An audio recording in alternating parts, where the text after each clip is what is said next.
A friend of mine who's a missionary in Purdue and is uber spiritual once said, hearing God's voice is following Jesus 101, as in it's like basic fundamental level stuff. So my reaction when he said this was, well, that sucks, because I've been following God for a long time.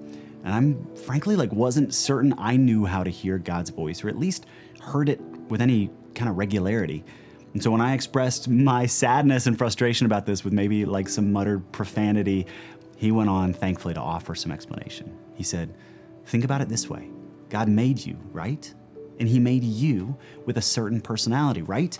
And he gave you certain experiences that shaped you and shaped your preferences, and he gave you senses. He made you uniquely for his pleasure because he enjoys you being who you are, the way that you are.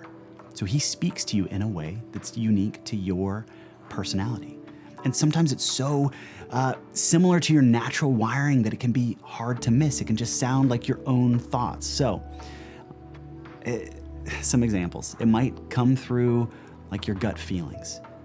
It might be a random thought that comes to mind that sounds like your own tone or sounds like the way you would word an idea, but is just outside of your normal scope.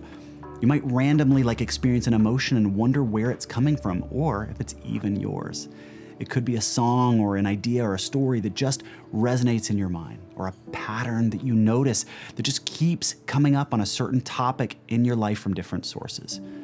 You might even notice a metaphor in nature or in a story, and you have an application for that thing. It could be dreams or pictures. It could be just a sense of the way forward. Think for a second if any of those feel like the way you might hear from him, and maybe he wants to speak to you through them. Start leaning into them one by one. And it's easy to know if there's a contradiction here. You can check yourself. Does it go along with the Bible, or does it conflict anything that you know God says? If not, well, it's probably just the bad pizza you had. But you can also ask a friend and offer the humility to say, hey, I think I sensed this from God. What do you think?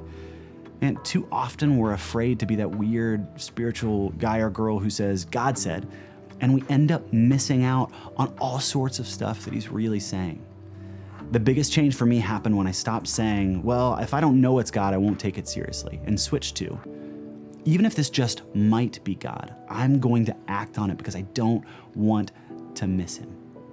So make a few notes on how you think you might hear from God, and ask for him to speak to you in one of those things today, and then act on it, even if you're not 100% confident. Hearing God's voice is a foundational piece of following God, but it's not out of reach for you. And it's not just for the spiritual elite or professional Christians or anything. It's literally what God made you for.